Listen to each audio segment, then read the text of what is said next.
ইব্রাহিম আলাইহিস সালাম একবার আজরাইলকে বলছিল, মালাকুল মউত আজরাইল, নাফরমানের জান কবজ করবার সময় তুমি যেই চেহারাটা হয় তোমার, ওটা আমার একটু দেখাও।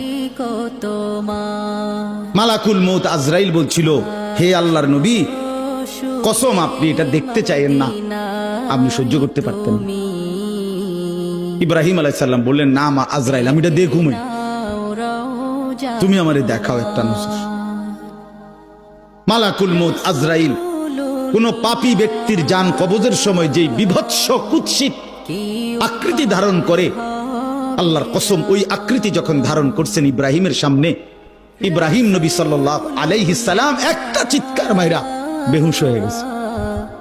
লম্বা সময় পরে যখন হুঁশ আসছে, আমি নিজে পড়ছি কিতাবে, আরবি কিতাবে, ইব্রাহিম আলাইহিস সালাম আল্লাহকে বলছে, আল্লাহ আপনার জাতের কসম মাওলা, কোন নাফরমান পাপী তার কবরের আযাব, আখিরাতের আযাব, জাহান্নামের আযাব কিছুই লাগবে না, শুধু মালাকুল মউত আজরাইলের এই বিভৎস দৃশ্য যদি সে একবার দেখে, তো তার 60 বছরের নাফরমানির শাস্তির জন্য এটাই যথেষ্ট।